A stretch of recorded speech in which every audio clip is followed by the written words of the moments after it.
I bought a used car from my daughter-in-law's mother, but the GPS had a saved address named Residence. I just figured she forgot to erase it. Curious, I drove there. The road led to a lookout point on the mountain. An old man was waiting for me. He looked me in the eyes and said something that would change my life forever. But before we get to that moment, I need to tell you who I was. Because the woman who went up that mountain was not the same one who came down. My name is Elda. I'm 63 years old, and for the last 5 years, I've been a shadow of myself. I don't know when I stopped living exactly. Maybe it was the day I buried my husband, or maybe it was later when I realized the house stayed silent even when I was screaming on the inside. The truth is, it doesn't matter when it started. What matters is that it reached a point where waking up and going to bed felt exactly the same. Empty, automatic, meaningless. My days were all identical. I'd get up at 6 in the morning without an alarm because my body had already forgotten how to sleep peacefully. I'd make coffee just for myself. I'd drink my cup in the same chair as always, staring at the same wall as always. Then came breakfast. After that, television. Shows I didn't care about. Voices of people I didn't know, filling the silence I was too afraid to face. In the afternoons, I'd sometimes go to the supermarket. I'd buy the same things. I'd greet the same people. I'd return home. And just like that, one day after another life slipped through my fingers like sand. My children called on Sundays. They always asked the same thing. "How are you, Mom?" And I always answered the same way. "Fine, honey, just plugging along." But the truth is, I wasn't plugging along anywhere. I was stuck, frozen in time, as if my life had ended the day he left and I just hadn't realized it yet. Sometimes I'd look in the mirror and not recognize the woman looking back at me. Her eyes were tired. Her mouth had forgotten how to truly smile. That woman was me, but at the same time, she wasn't. She was what was left of me after so much time of just existing. I didn't have any close friends. Well, I had acquaintances, people I exchanged greetings with on the street or at church, but no one who really knew me. No one I could call at 3 in the morning and tell them I felt lost. I had stopped cultivating friendships years ago, first because taking care of my sick husband consumed all my time. Afterward, because I simply had no energy, and then because I got used to the loneliness. I became an expert in it, so much so that it started to feel more comfortable than company. My daughter-in-law Marlene was one of the few people who still tried to get close. She'd visit me every 2 weeks, always with an excuse. "I was passing by and thought I'd bring you these cookies." Or, "I was nearby and wanted to see how you were." I knew she wasn't just passing by. I knew she came because she was worried about me, and although I never told her, I thanked her silently. Marlene had that rare ability to be present without invading, to care without judging. She was a good kid, better than my son deserved if I'm being honest. It was Marlene who told me about the car. One April afternoon, she came to my house with that look you get when you have something important to say, but don't know how to start. We sat in the living room. "Brace yourself." And after a few minutes of small talk, she dropped the news. Her mother Eloise had passed away 3 weeks ago. Cancer, fast and merciless as those things usually are. I had barely known her. We saw each other a couple of times at family gatherings. We exchanged polite words, but nothing more. She was a quiet, elegant woman, always with a deep sadness in her eyes that I didn't know the source of. Marlene told me they were selling her mother's things, the house, the furniture, the car, and that she had thought of me when she saw the car because she knew I needed one. Mine had died 6 months ago, and since then, I depended on taxis or asking my kids for rides, which I hated. I didn't like being a burden. I didn't like needing anyone. Marlene offered me the car at a ridiculously low price. $3,000 for a vehicle that was worth at least $10,000. "It was Mom's car," she said. "I want it to go to someone who will take care of it, someone in the family." I accepted without thinking much. I needed a car, and the price was impossible to refuse. But more than that, I think I accepted because it was easier to say yes than to explain why not. We signed the papers that same week. Marlene handed me the keys with a sad smile. "Mom took great care of it," she said. "I hope it serves you well." I nodded. I thanked her and went home with a car that still smelled like the perfume of a dead woman. The first few days I only used it for the basics. Going to the supermarket, the pharmacy, to church on Sundays. It was a good car. A gray sedan, comfortable, quiet. It had built-in GPS, something my old car never had. At first I didn't pay attention to it. I wasn't going anywhere new that required navigation. But one afternoon, while waiting in the bank's parking lot, I started playing with the buttons. Bored curiosity. Nothing more. I turned on the GPS and started looking through the functions. And that's when I saw it. There was a saved address. Just one. It was named Residence. I thought it was Eloise's house, that she had simply saved her own address for some reason. Older people do those things sometimes. We save redundant information just in case. But something seems strange. Why name it Residence and not home or house? The word sounded formal, distant, as if it wasn't a place where you actually lived, but a place you went to. That night I couldn't sleep. I kept thinking about that address. Why was it there? What did it mean?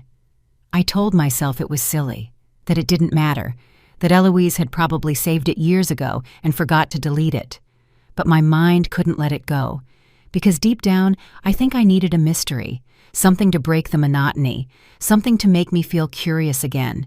And that address, so simple and so strange at the same time, was exactly that. The next day I found myself looking up the address on the internet. I copied the coordinates from the GPS and pasted them into the map. The location appeared in the middle of nowhere, a mountain road 2 hours from the city, no marked buildings nearby, no clear references, just a point on the map surrounded by green, a scenic overlook maybe, or an abandoned place.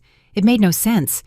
Why would Eloise have an address like that saved what was up there that deserved such a specific name? 3 days passed. 3 days in which I couldn't think about anything else. I'd find myself staring at the car keys, imagining myself driving up that mountain, wondering what I would find at the end of the road. I felt ridiculous. A 63-year-old woman obsessed with an address in a GPS. But at the same time, I felt something I hadn't felt in years. Something close to excitement, to anticipation.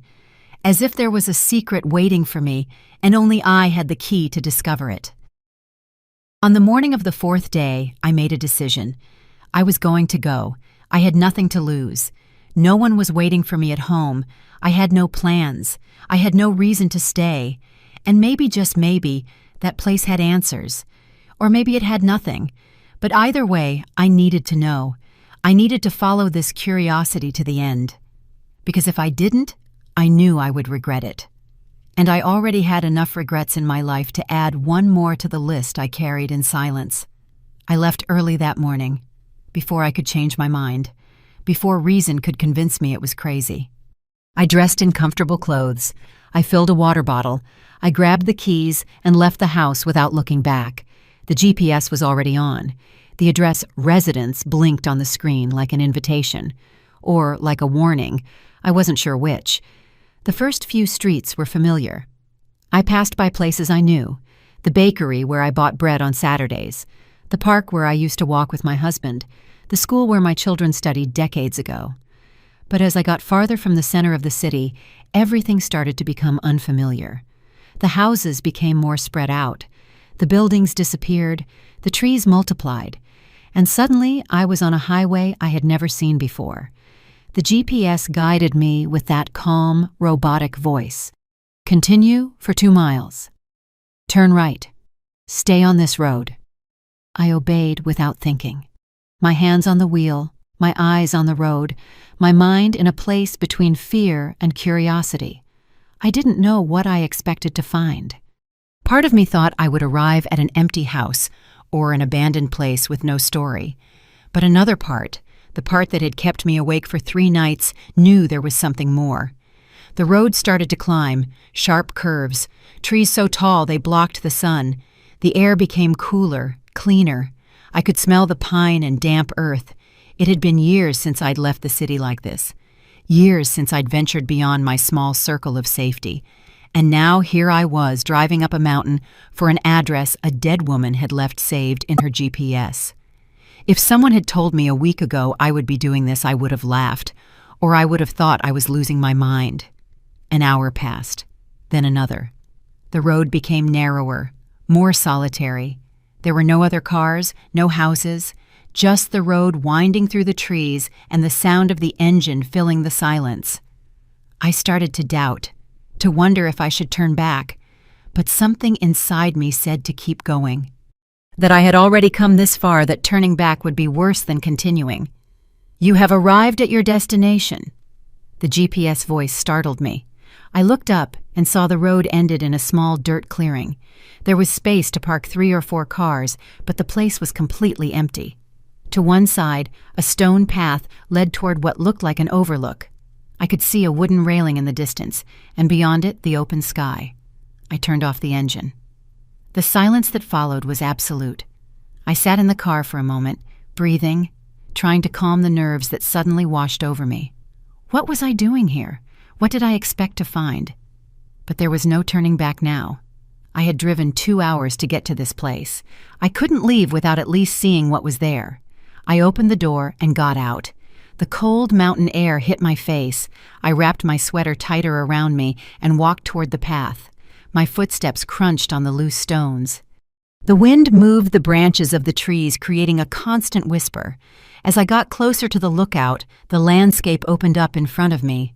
Mountains stretching as far as the eye could see, deep valleys covered in green. A sky so vast it made me feel small and insignificant. But it wasn't the landscape that took my breath away. It was the man standing by the railing, an old man. He must have been almost 80. He had his back to me, looking at the horizon. He wore a worn brown sweater and dark pants. His hair was completely white, and there was something in the way he stood so still, so patient, that made me think he had been waiting for a long time. I took another step, then another. My feet seemed to move on their own. And when I was a few feet away, he turned, as if he had sensed my presence. Our eyes met, and in that moment, I knew this was not a coincidence. I knew this man knew exactly who I was, or at least he knew why I was there. "You came," he said. His voice was soft, hoarse with age, but full of contained emotion. I froze. I didn't know what to say. I didn't know what to do. I just stared at him, trying to understand what was happening. He took a step toward me. His eyes were wet. I thought no one would. I thought the message would be lost. "But you came." "I don't understand," I finally managed to say. My voice sounded small, shaky. "Who are you? Why are you here? What message?" The old man smiled, a sad smile that carried decades of pain. "The car you're driving," he said. "It belonged to Eloise." I nodded slowly. "Yes, it was my daughter-in-law's mother's. She passed away a month ago." He closed his eyes for a moment, as if those words caused him physical pain. "I know," he murmured. "I knew the moment she stopped coming." My mind was racing, trying to connect the dots. "You knew her," I said. It wasn't a question. It was a statement. He nodded. "I knew her my whole life, since we were children. And I loved her every day of those years, even when she wasn't here, even when I thought I would never see her again." There was something in the way he said it that broke my heart. I could feel the weight of those words, the pain of a whole life spent waiting. "Why did she leave the address in the GPS?" I asked. The old man turned back toward the horizon. "Because Eloise knew someone would find it. Someone curious, someone who couldn't leave a mystery unsolved. She told me once that if anything happened to her, she would leave a clue, so that I would know she never forgot me, so that someone would come and tell me she thought of me until the end." I felt a lump in my throat. I didn't know him. I didn't know his story. But I could feel the enormity of what I was hearing. This man had been waiting here, waiting for a sign, waiting for someone to follow the trail Eloise had left. And I had been that person. I had followed my curiosity to this place. And now I was standing in front of a love that had survived decades of separation. "What's your name?" I asked softly. He looked at me with those tired but vibrant eyes. "Moses," he said. "My name is Moses, and you must be someone special to have followed that path. Not many people would have." I shook my head. "I'm not special. I'm just a bored old woman who had nothing better to do." He smiled again. "That's what we all say when we do something brave. But the truth is, coming here took courage. More than you think." We stood in silence for a moment, both of us looking at the horizon. Two strangers united by the last wish of a woman who was gone. I didn't know what to say. I didn't know how to process all of this, but I felt something changing inside me. Something that had been dormant for years was starting to wake up. And it had all started with a simple address and a GPS, with a mystery I couldn't ignore, with a curiosity that brought me here. "Tell me, I want to know who Eloise was to you. I want to understand why this place was so important." Moses took a deep breath, and with a voice that trembled between memory and pain, he began to speak. And I, a woman who had stopped listening to stories years ago, stood there listening to every word, feeling every emotion, living every moment of a love that never died. "I met Eloise when we were 8 years old," Moses began. His voice softened as he spoke, as if each word was a treasure saved for too long. "We were neighbors. Our houses were right next to each other in a small town 2 hours from here. She was the most beautiful girl I had ever seen. She had long dark hair always in a braid, and those eyes, God, those eyes could see right into your soul." He paused for a moment, lost in the memory. I said nothing. I just waited. The wind moved his white hair, and he seemed to be seeing something I couldn't see, something that existed only in his memory. "We were inseparable," he continued. "We played together every day. We grew up together. And when we turned 16, I knew I loved her, not in the way a child loves, but in the way a man loves a woman, completely, without reservations, without doubts. And her," I asked softly, "did she love you?" Moses nodded with a smile that was pure pain and pure joy at the same time. "Yes, she told me in this exact spot. We were 17. I brought her here on my old motorcycle. We rode up the mountain at sunset, and when we reached this lookout, she took my hand and told me she wanted to spend the rest of her life with me. That no matter what happened, it would always be us." "What happened then?" I asked, though I already knew the answer would be painful. Moses clenched his jaw. "Our families happened. My family was poor, very poor. I worked in the fields with my father. We barely had enough to eat. Eloise's family was different. Her father owned land. They had money. They had a name. And when we got engaged in secret, when I asked her to marry me, everything fell apart." He stepped away from the railing and walked a few steps. I followed him silently. "Her father found out," he continued. "I don't know how, but he knew. And he came to my house one night. He told my father that if I kept seeing Eloise, he would take away the land we rented. He would leave us on the street. My father begged me to leave her. He told me I couldn't ruin the whole family for a youthful romance, that there would be other women, that in time I would forget. But you didn't forget her," I said. Moses laughed humorlessly. "How could I? I tried to stay away. I stopped looking for her. I stopped going to the places where I knew she'd be. But the pain was unbearable, and she was suffering too. I found out later that she cried every night, that she stopped eating, that her father had to take her to the doctor because she was sick with sadness. 3 months later, Eloise came looking for me. She found me working in the fields. She told me she couldn't take it anymore, that she would die if we weren't together. And God forgive me, I was weak. I loved her too much to let her go, so we started seeing each other in secret. Here, in this place, it was our refuge, our separate world. We'd come up the mountain whenever we could, sometimes just for an hour. Sometimes we'd stay until dawn, and at this lookout we were free. It was just us. How long did that last? I asked. Moses looked at the sky. 2 years. 2 stolen years. 2 years of lies and hiding and constant fear. But they were also the 2 happiest years of my life. Because I had her, even if it was in secret, even if it was only in this place. I had her, and that was enough. But it didn't last forever, I said quietly. He shook his head. No. One afternoon, Eloise's brother followed us. He found us here. He told his father. And this time, her father didn't come to threaten me. He just took Eloise away. He sent her to live with an aunt and uncle in another city. Took her away from me overnight. No goodbyes, no explanations. One day she was here, and the next she was gone. I felt my heart squeeze. You couldn't contact her. Moses wiped his eyes with the back of his hand. I tried. I wrote letters.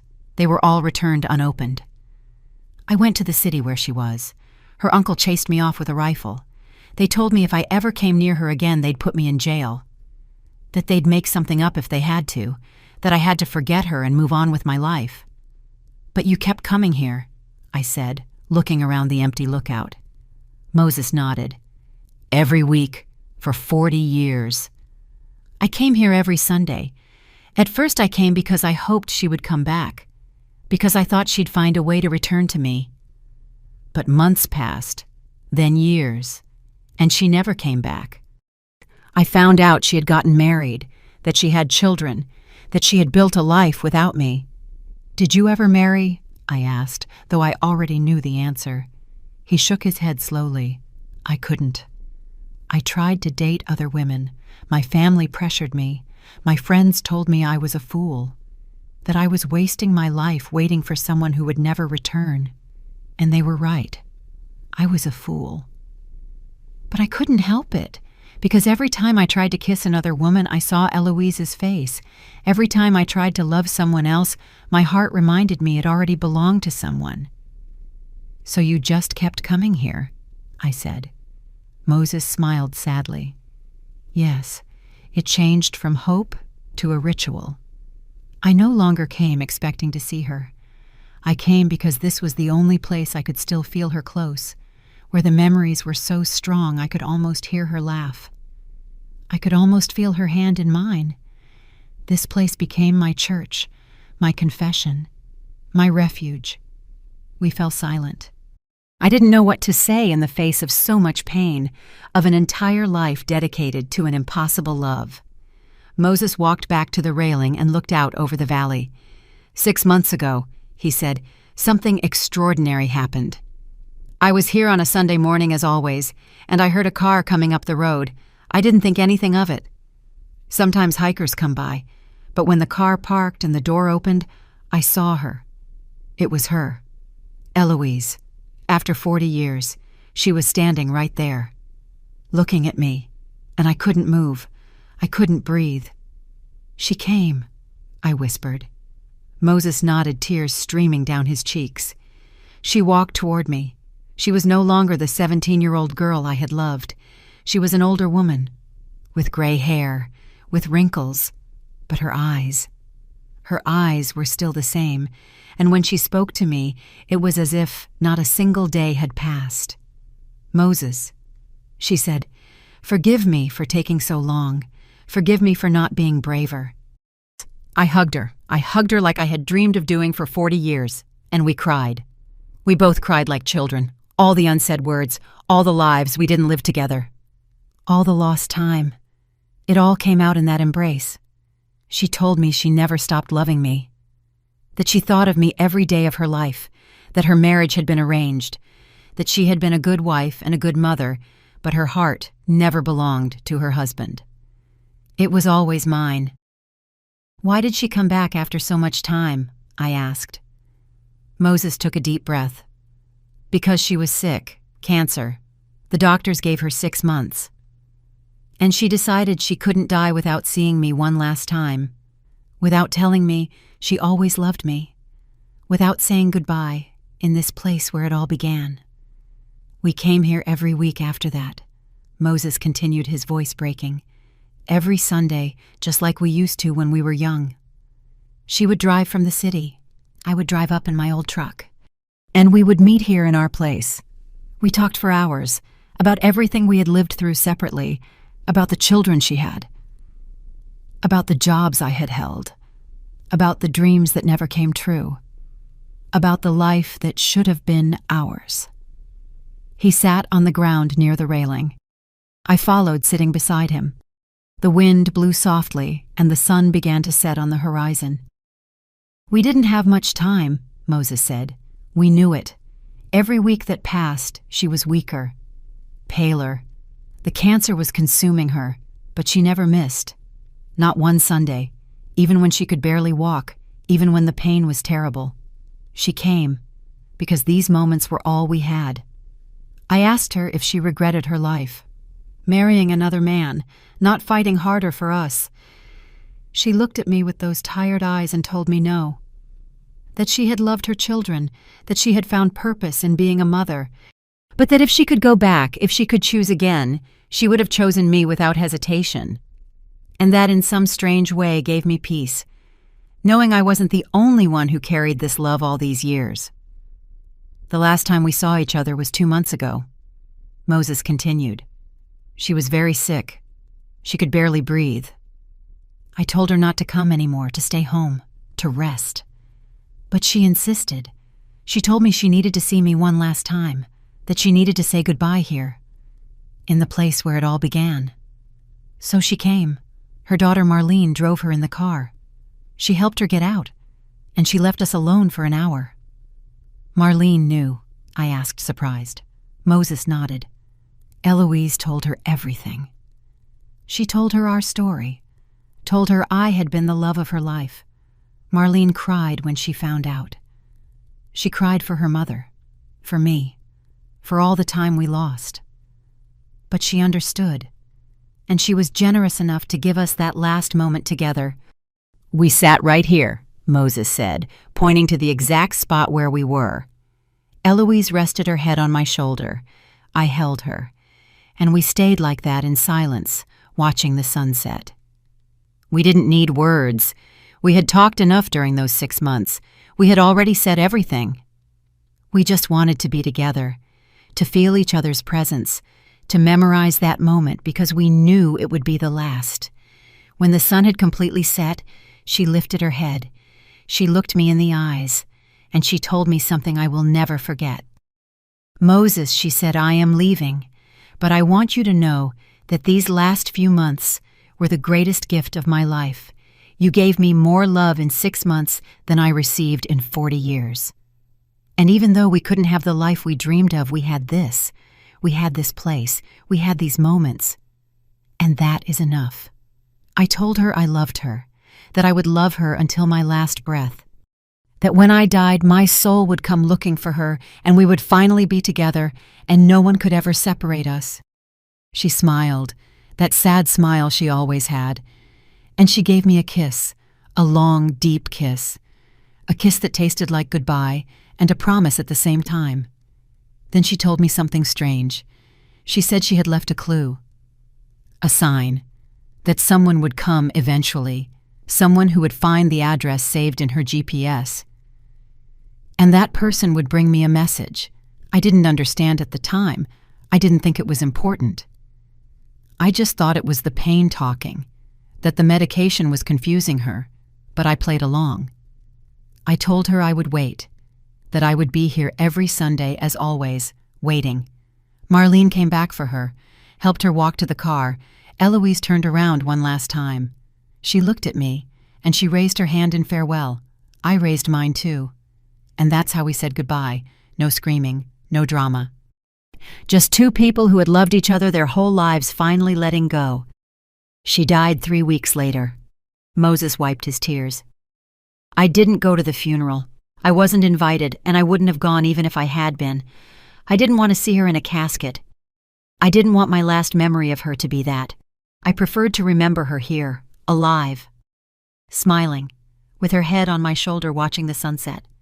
But I kept coming every Sunday, because I had promised her I would be here, and because somehow I felt she was still visiting me, that her spirit was in this place, in the wind, in the trees, in the silence. And then today, when I saw that gray car coming up the road, the car I knew so well, I knew it was the sign. I knew you were the person Eloise had mentioned. He looked me straight in the eyes. And you came. I don't know who you are. I don't know why you decided to follow that address. But you came, and that means Eloise kept her promise. She left a trail so someone would find me. So someone would tell me she thought of me until the end, so I would know I wasn't crazy for waiting here all these years, that what we felt was real, that our love mattered. I felt tears running down my cheeks. I didn't know what to say. The story of Moses and Eloise was devastating. It was beautiful and tragic at the same time. And I had been the messenger without knowing it. I had followed my curiosity to this place and found a love that survived decades of separation. A love that neither distance, nor time, nor death could destroy. She loved you, I said finally, my voice barely a whisper. She loved you until the end, and she wanted you to know. Moses nodded. He closed his eyes, and for the first time since I met him, I saw peace on his face. Thank you, he said. Thank you for coming. Thank you for listening. Thank you for letting me tell this story. I've carried it alone for so long that sometimes I thought I would go crazy. We sat there as night began to fall, two strangers who were strangers no longer, united by the last wish of a woman who had loved with her entire being. I thought about my own life, my own loneliness, the 5 years I had wasted just existing, and I realized that Eloise hadn't just left a message for Moses. She had left one for me too. She had shown me that true love exists, that it's worth taking risks, that it's worth feeling, that a life without love isn't really living, and that it's never too late. Eloise had been 62 when she went back to find Moses, 62 years old and with only months to live. But she did it. She had the courage to follow her heart one last time, and those 6 months were enough. They were everything. Moses, I said softly. He looked at me. Thank you for sharing your story with me. You've taught me something I had forgotten, something I had buried along with my husband. You've reminded me that I'm still alive, that I can still feel, that I can still choose to truly live instead of just existing. He smiled. Then Eloise left a message for you too, not just for me, for you. That night, I drove back home in complete silence. I didn't turn on the radio. I didn't want any noise to interrupt the thoughts swirling in my head. The story of Moses and Eloise had stirred something deep inside me, something I thought was dead. I got home after midnight. I went inside, locked the door, and for the first time in 5 years, the loneliness didn't feel comfortable. It felt wrong. It felt like a choice I had been making without realizing it. I couldn't sleep that night. I stayed awake staring at the ceiling, thinking about Eloise, about how she had lived for 40 years with a love hidden in her heart, how she had been a good wife and a good mother, but never complete. And I thought about Moses, how he had waited his whole life, how he had chosen loneliness rather than love anyone who wasn't her. And I wondered which was worse, living halfway like Eloise, or not living at all like Moses. But then I thought about those last 6 months they had together, how Eloise had found the courage to go back, to find him, to tell him the truth before she died. And I realized that had been her redemption, her way of closing the circle, of not leaving this world with that love trapped inside. She had been brave, braver than I had been in years. The next morning I woke up different. I couldn't explain exactly what had changed, but something in me had shifted.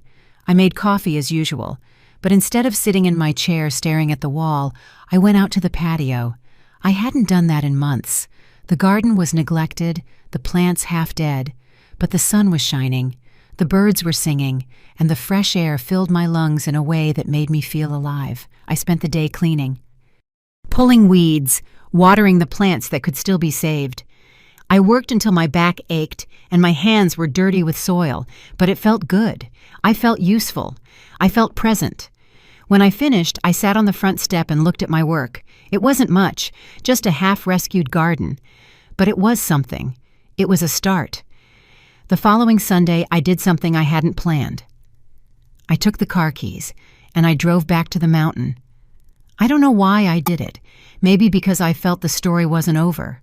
Or maybe because I wanted to see Moses again, to make sure he was okay. When I got to the lookout, he was there, in the same spot, as if he had never moved. "You came back," he said when he saw me. He didn't seem surprised, just pleased. I walked over to him and stood by his side. "Yes," I said, "I came back." I wasn't sure why, but I felt I should. Moses nodded, looking at the horizon. Sometimes places call to us. Or people. Or stories that haven't finished being told. We stood in silence for a while. It was a comfortable silence, the kind of silence you can share with someone without feeling the need to fill it with unnecessary words. Finally, I asked him if he came every Sunday. He said yes, that he had come every Sunday for 40 years and he wasn't going to stop now. "This is my place," he said, "my sanctuary, the only piece of earth where I feel at peace." "Can I come with you?" I asked. The words came out before I could think about them. I don't know where they came from, but the moment I said them, I knew they were right. Moses looked at me surprised. "You'd like to do that?" he asked. I nodded. "I think so. I think this place is good for me, too. It reminds me there's more to life than just passing the days. It reminds me I can still feel something." Moses smiled. "Then come. Come every Sunday if you want. I could use the company. I've been alone here for a long time. It would be nice to share this place with someone." And so it began. Every Sunday I would drive the 2 hours to the lookout. Moses would already be there waiting. At first we just sat in silence, looking at the scenery, breathing the mountain air. But slowly we started to talk. He told me more about his life, about the jobs he'd had, the things he'd seen, the places he'd traveled trying to forget Eloise but never succeeding.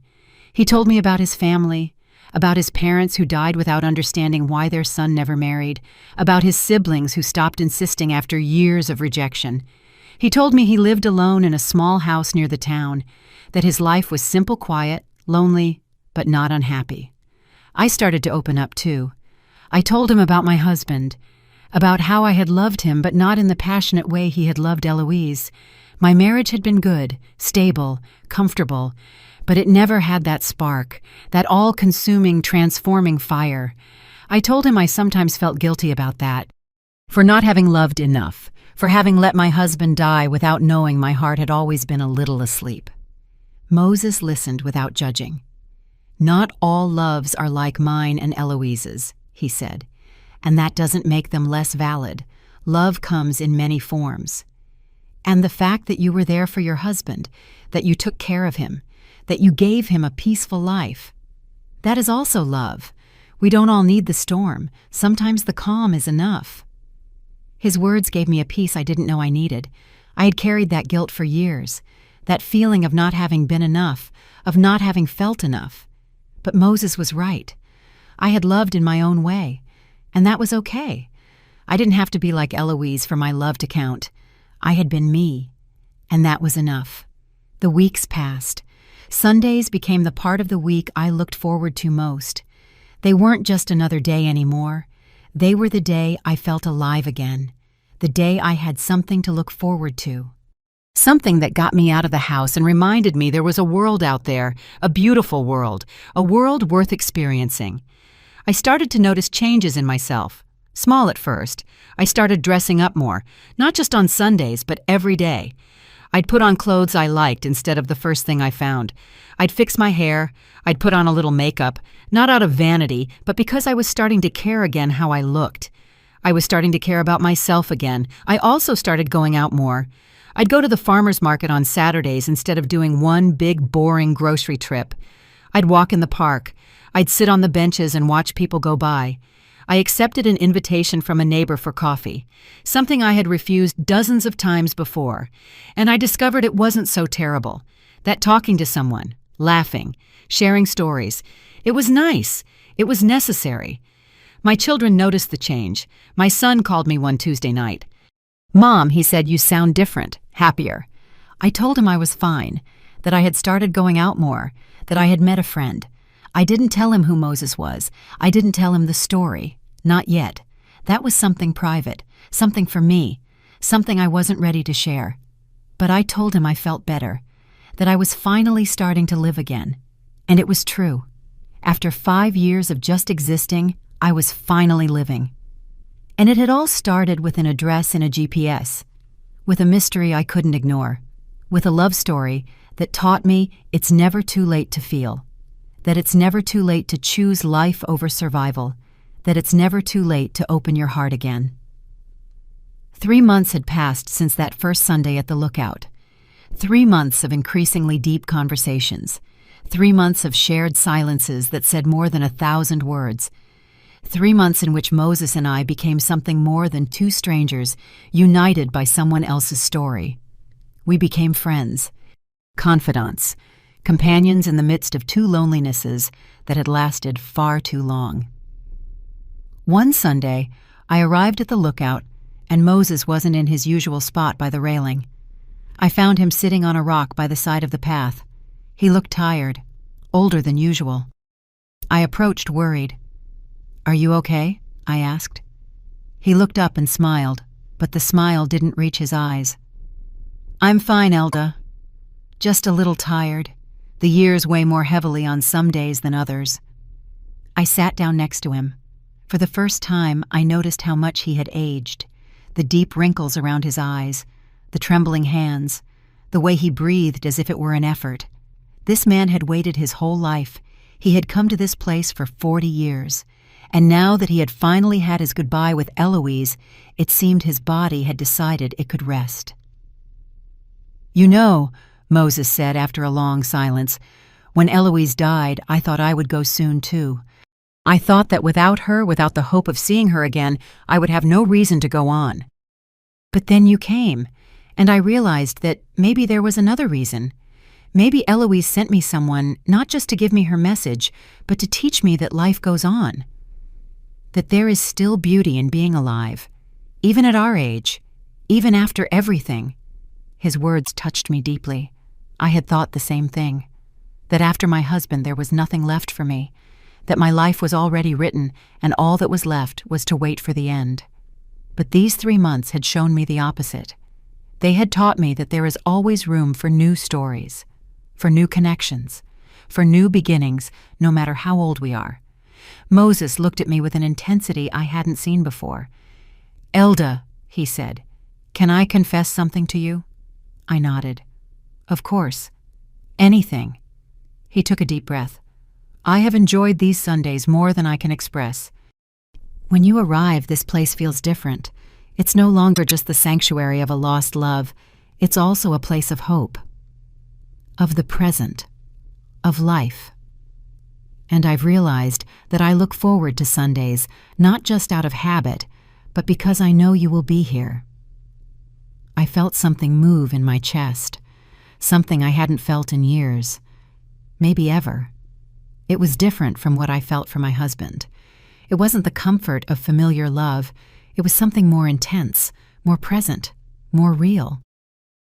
"I look forward to Sundays too," I said in a low voice. "In fact, they're the only thing I look forward to all week.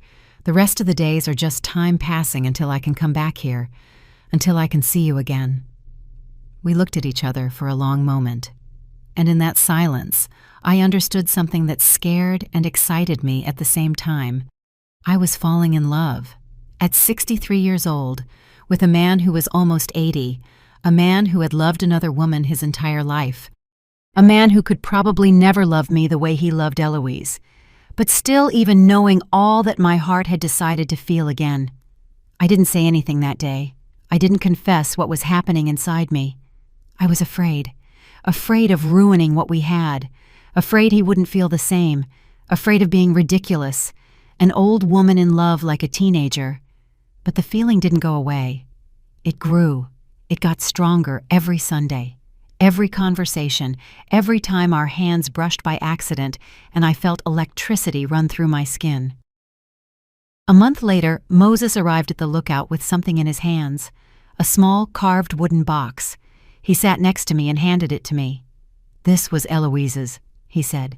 She gave it to me the last time we saw each other. She told me to keep it until I felt the time was right, and I think that time is now." I opened the box with trembling hands. Inside was a carefully folded letter. The paper was old, the ink a bit faded, but the handwriting was clear. Elegant. The handwriting of a woman who knew she was writing her last words. Moses nodded. "Read it. It's for you too." I unfolded the letter, and I began to read. "My dearest Moses, if you are reading this, it's because I am gone, and it's also because someone followed the clue I left. Someone curious, someone brave, someone who needed to find you as much as you needed to be found. I don't know who this person will be, but I know they will come, because the universe is generous with lonely hearts when they are finally ready to open. I want you to know that these last few months with you were the greatest gift of my life. You gave me peace. You gave me closure. You gave me the chance to love you openly one last time. And although I am leaving, I leave happy, because I know I loved you well, and because I know you loved me better. But now I need you to promise me something. I need you to live. Truly live. Not just exist waiting for me at that lookout. I need you to open your heart to the possibility of being happy. You don't have to love me less to love someone else. The heart doesn't work that way. Love isn't used up. It multiplies, and you have so much love to give that it would be a crime for it to die unshared. To the person reading this with Moses, thank you. Thank you for following your curiosity. Thank you for listening to his story. Thank you for giving him company. I know you didn't know me. I know this must seem strange. But I trust that the universe put you in his path for a reason. Maybe he needed your friendship, or maybe you needed his story, or maybe just maybe you need each other in ways you don't yet understand. Don't be afraid to feel. Don't be afraid to live. I wasted 40 years being a coward, 40 years where I could have fought harder, where I could have been braver. Don't make my mistake. If there's something you want to say it. If there's something you want to do it.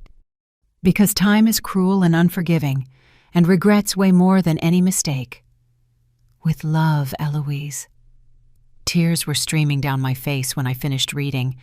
I looked at Moses and saw he was crying too. We stayed like that for a long time. 2 broken people. 2 lonely people. 2 people who had found comfort in each other's pain. And now we had the blessing of a dead woman to dare to feel something more. "Elda," Moses said in a hoarse voice, "there's something I need to tell you." I shook my head. "No, let me speak first, because if I don't say it now, I never will. And Eloise is right. I don't want any more regrets." I took his hand, the old wrinkled hand of a man who had waited a lifetime. "I've fallen in love with you, not in the way I loved Eloise. That was fire, passion, a storm. This is different. It's softer, calmer, but no less real, no less important." Moses squeezed my hand. "Me too," he said. "I thought I could never love anyone else after her. I thought my heart had been buried with Eloise, but you proved me wrong. You taught me that the heart can love more than once, in different ways, and that it's okay. That it's not a betrayal. That it's just life following its natural course." We moved closer to each other, and there in the same place where Eloise and Moses had loved 40 years earlier, we kissed. It wasn't a desperate kiss. It wasn't overflowing passion. It was tenderness. It was understanding.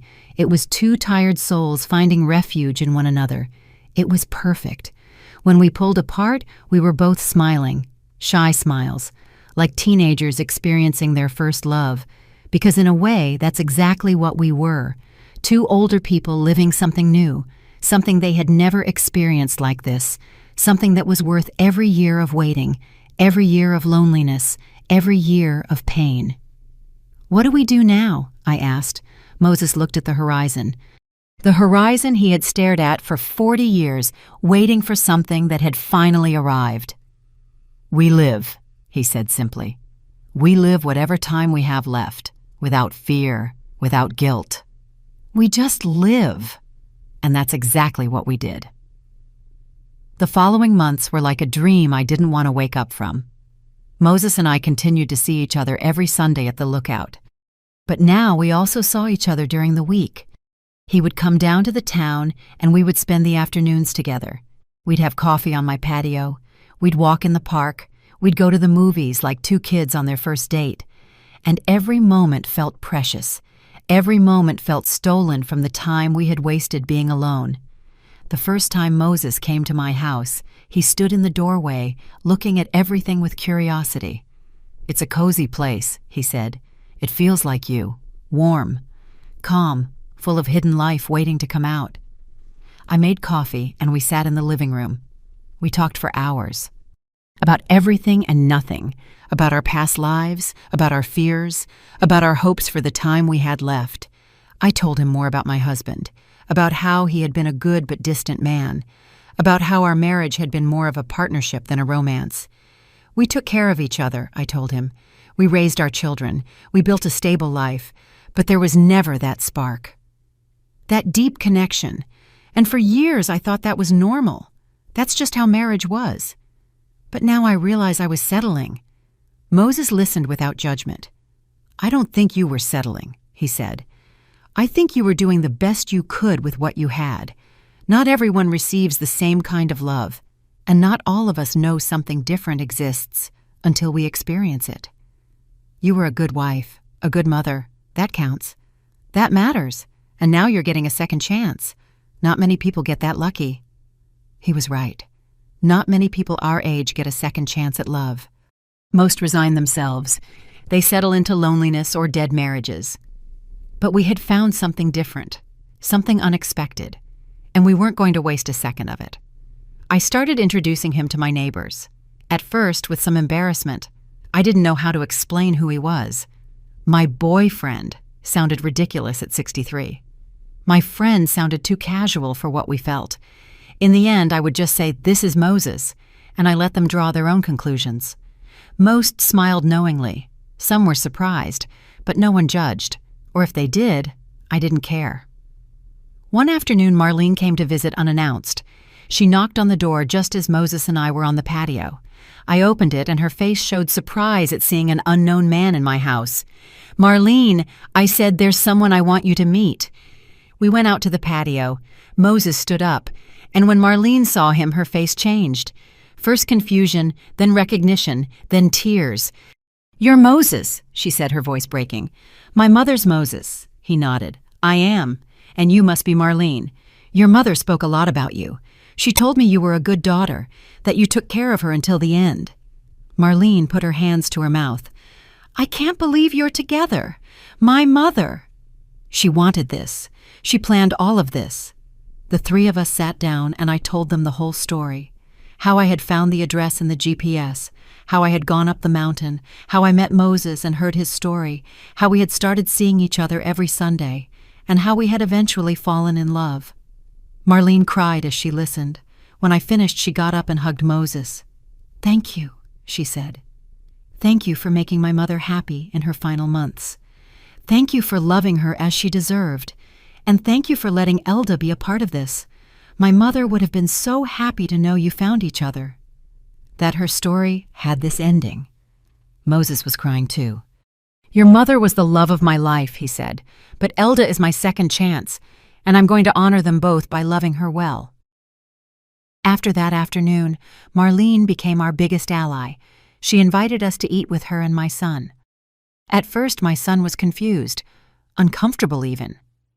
"Mom," he told me in private, "are you sure about this? Are you happy?" I looked him in the eye. "Happier than I've been in years, honey. Moses makes me feel alive again. He reminds me there's still time to experience new things, to feel things I thought I'd never feel again." My son took a deep breath. "Then I'm happy for you, Mom. You deserve to be happy, and if he makes you happy, then he has my blessing." Those words meant more than he could possibly imagine. I didn't need his permission, but I did need to know he understood, that he was supportive, that he wasn't judging me for choosing to live again instead of staying trapped in the past. Sundays at the Lookout became sacred. We no longer went just to remember. We went to create new memories. We'd bring food. We'd stay for hours talking, planning small trips we wanted to take, places we wanted to visit, things we wanted to experience together. We weren't 20. We didn't have the energy of youth, but we had something better. We had the wisdom of knowing that time was precious, that every moment counted. One evening, as we watched the sunset from our favorite spot, Moses took my hand. "Elda," he said, "I've been thinking about something. I want you to move in with me, or I'll move in with you. I don't want to keep wasting days. I want to wake up next to you. I want to have coffee with you every morning. I want to share my life with you for whatever time we have left." My heart sped up. It was a terrifying proposal, living together, at our age, with our ingrained habits, with our quirks. But it was also exciting. It was the promise of no longer being alone, of having constant companionship, of building something together in the time we had left. "Yes," I said without thinking too much. "Yes, I do. I want to wake up next to you. I want to share my life with you." We decided he would move into my house. It was bigger, more comfortable. And it was in the town where I had all my things, my doctors, my familiar places. Moses had no problem with that. He had lived alone for decades. Any place would be better if I was there. We started making plans, imagining what our life together would be like, and every plan filled me with an excitement I hadn't felt in years. My children reacted differently. My older son was happy for me. My younger daughter was skeptical. "Mom," she said on the phone, "you barely know him. What if he turns out to be different when you live together? What if it doesn't work out?" I told her it was a risk I was willing to take, that I had spent 5 years risking nothing, 5 years in a comfort zone that was more like a prison, and that I'd rather try and fail than be left wondering what might have been. The move was simple. Moses didn't have many things: a few boxes of clothes, some books, old photographs, and one special box that held all the letters Eloise had written him when they were young, the ones his family returned unopened but that he had kept for years. He asked me if it bothered me that he brought them, if it made me uncomfortable that he kept those memories.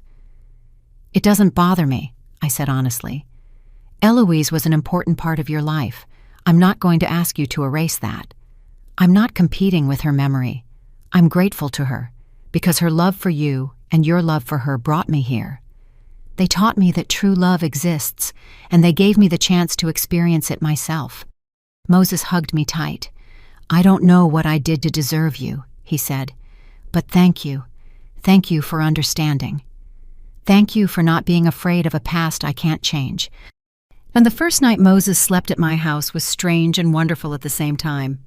We had dinner together, we watched TV, and when it was time for bed, there was a moment of awkwardness. We hadn't talked about sleeping together, about sharing a bed. We were older.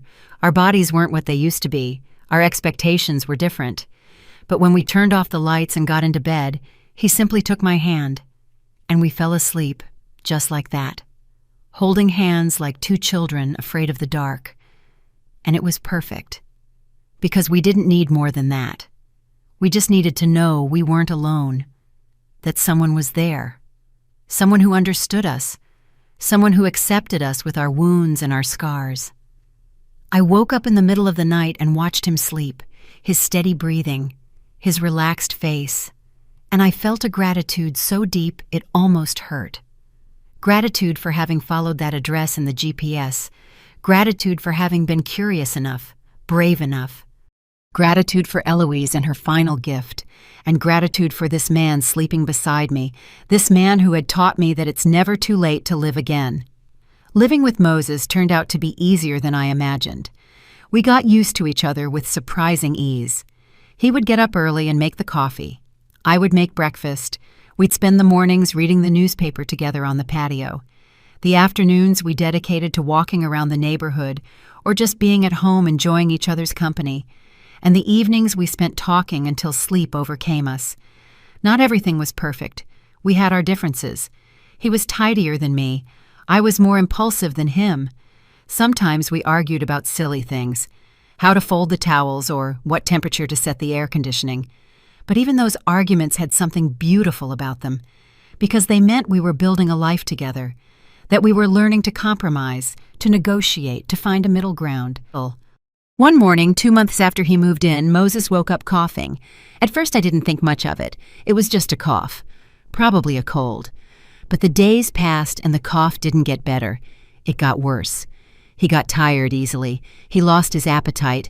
And one night as we were sleeping, I heard him struggling to breathe. That scared me. The next morning, I forced him to go to the doctor. The tests took 2 weeks. 2 weeks of uncertainty, of silent fear, of sleepless nights imagining the worst. Moses tried to stay calm, to act like nothing was wrong. But I saw the fear in his eyes. I saw how he looked at things more intently, as if he were memorizing them, preparing to say goodbye. When the results finally came, the doctor gave us the news with a gentleness that only made it hurt more. Lung cancer. Advanced. It had probably been developing for years without symptoms. Treatment could give him a few more months, maybe a year, but it was aggressive. And at his age, his body might not withstand the chemotherapy.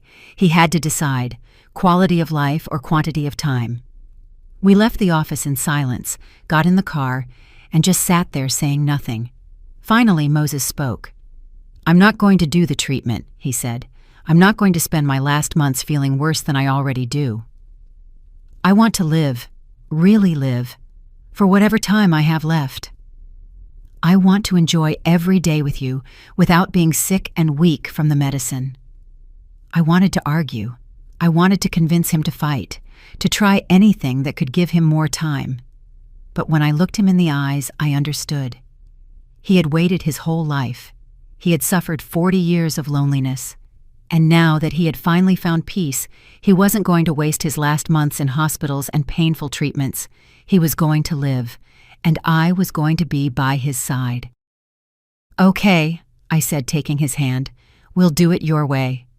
We will live every day as if it's a gift, because it is. And when the time comes, I'll be with you. You won't be alone, I promise you." Moses squeezed my hand, tears in his eyes. "Thank you, Elda. Thank you for understanding. Thank you for not making me fight a battle I don't want to fight. Thank you for just being here." The next few months were the most intense of my life. Knowing that time was limited, every moment became precious. We did all the things we had planned.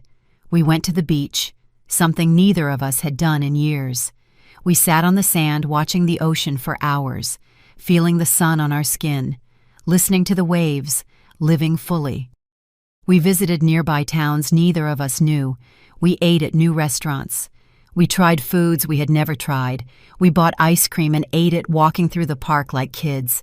We went to the theater, to museums, to concerts. We did everything Moses's body allowed. And when he was too tired to go out, we stayed home, watching movies, reading, just being together. Every Sunday we continued to go up to the lookout. Even when Moses could barely walk, even when he had to stop every few steps to catch his breath, he insisted on going. "This place is sacred," he'd tell me. "This is where I loved Eloise. This is where I met you. This is where my life made sense. I want to come until I can't anymore." And so we did. Until the very last Sunday, he was able to go up. That day, sitting in our favorite spot, Moses told me something I'll never forget. "Elda," he said, "I want you to know that these last few months have been the happiest of my life. Yes, I loved Eloise with all my soul. And yes, I waited for her for decades. But what I have with you is different. It's real. It's present. It's complete. And I wouldn't trade a single day of this time together for anything in the world." I cried when I heard him say that, because I felt the same way. These months with Moses had been more meaningful than entire years of my previous life. He had taught me how to truly live, to feel deeply, to not be afraid of love just because it comes with the possibility of loss.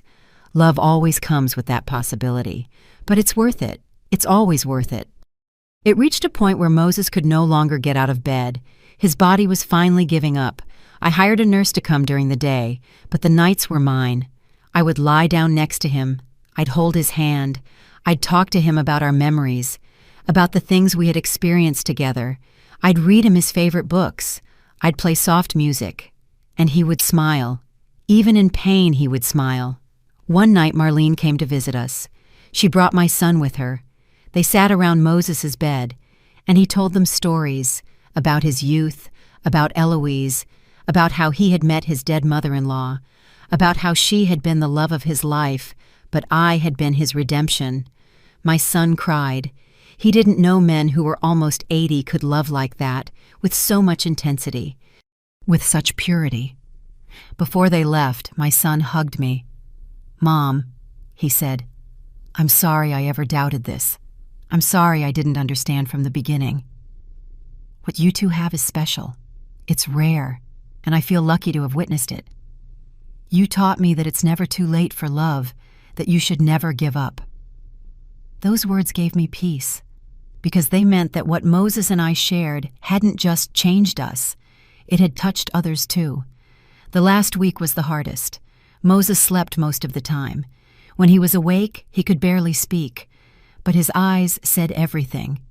When he looked at me, I saw gratitude, love, peace, and I tried to give him that same look back, to tell him without words that it had been worth it, that I would do it all over again, that I regretted nothing. On the last night, I lay down next to him as always. I whispered in his ear, "I love you, Moses. Thank you for teaching me how to live again. Thank you for showing me that love can arrive at any moment. At any age, thank you for choosing me." He weakly squeezed my hand, and with an effort that must have cost him everything, he murmured, "Elda, my Elda. See you soon."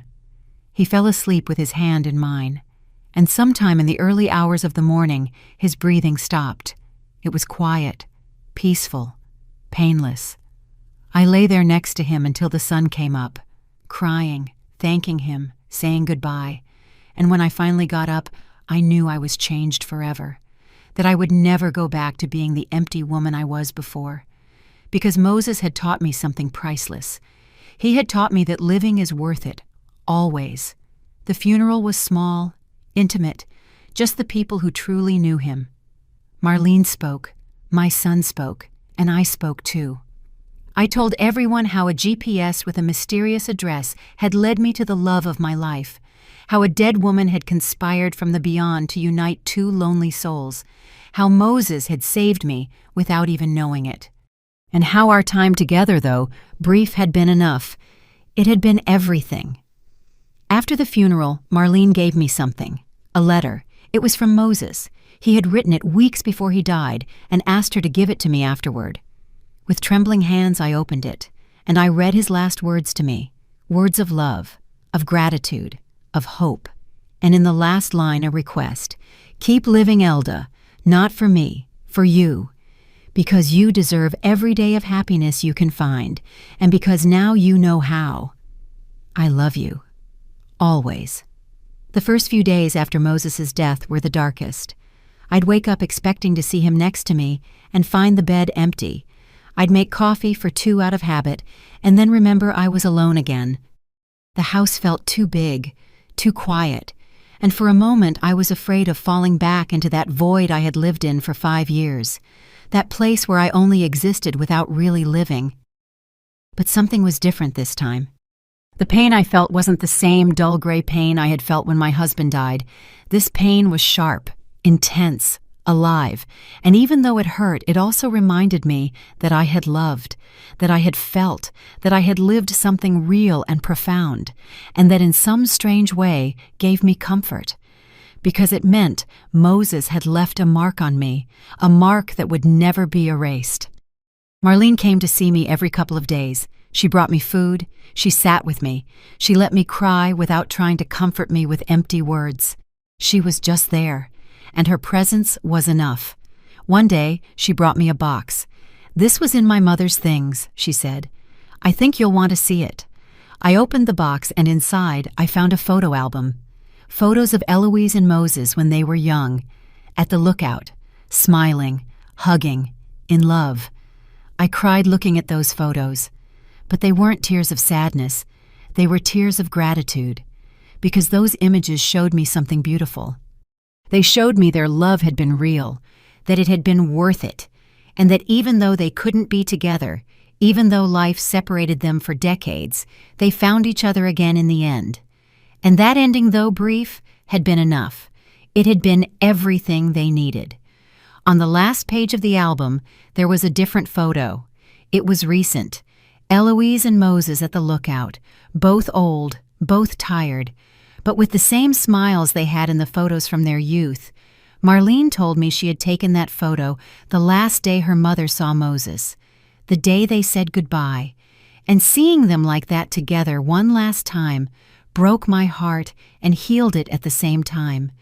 Weeks passed, then months. The pain didn't disappear, but it became more manageable. I learned to live with it, to carry it as part of me. And slowly, I started going out again, walking in the park, having coffee with neighbors, accepting invitations I would have refused before. Because I remembered Moses's letter, his request for me to keep living, and I wasn't going to let him down. One Sunday, 6 months after his death, I took the car keys, the same car I had bought from Eloise, the same car that had the mysterious address that changed my life. And I drove to the lookout.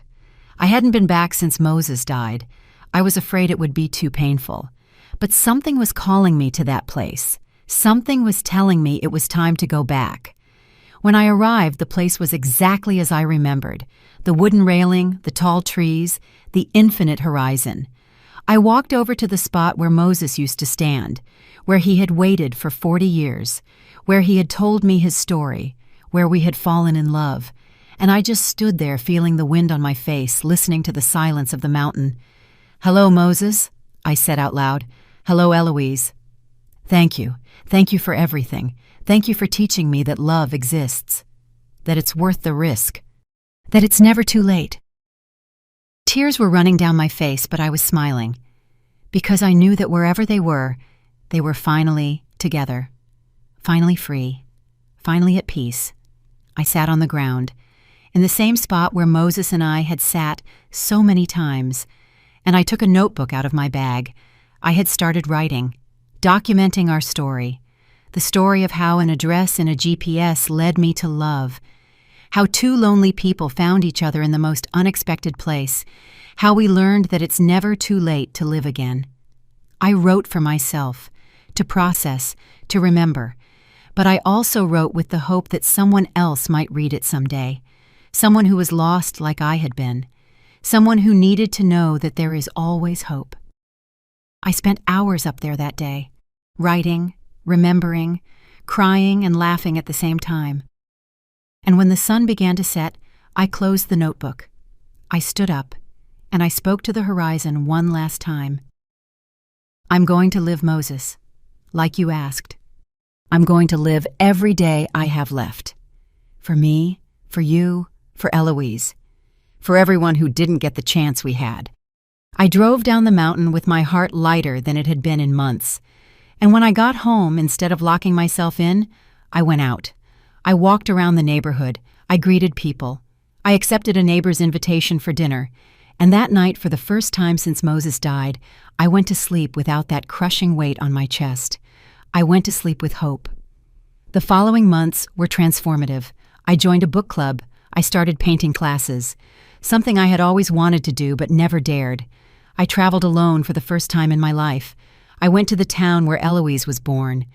I visited the places she and Moses had loved, and in every place I felt their presence. I felt they were guiding me, encouraging me to keep going. I met new people. I made friends. Women my age who were also learning to live again after losses. We'd get together on Thursdays for tea and to share stories, and I would tell them mine, the story of the GPS, of the lookout, of Moses and Eloise, and they all cried. They all told me it was the most beautiful story they had ever heard, that it gave them hope, that it reminded them it's never too late. A year after Moses's death, I went back to the lookout. This time, I didn't go alone. I brought Marlene. I brought my children. I brought my friends from the book club, and there, facing that infinite horizon, I read the entire story aloud. Everything I had written, everything I had lived, and when I finished, everyone was crying. but they were good tears, tears of hope, of inspiration, of gratitude. Marlene hugged me tight. "Thank you, Elda," she said. "Thank you for loving Moses. Thank you for honoring my mother's memory. Thank you for showing that love has no age, that it's never too late to start over."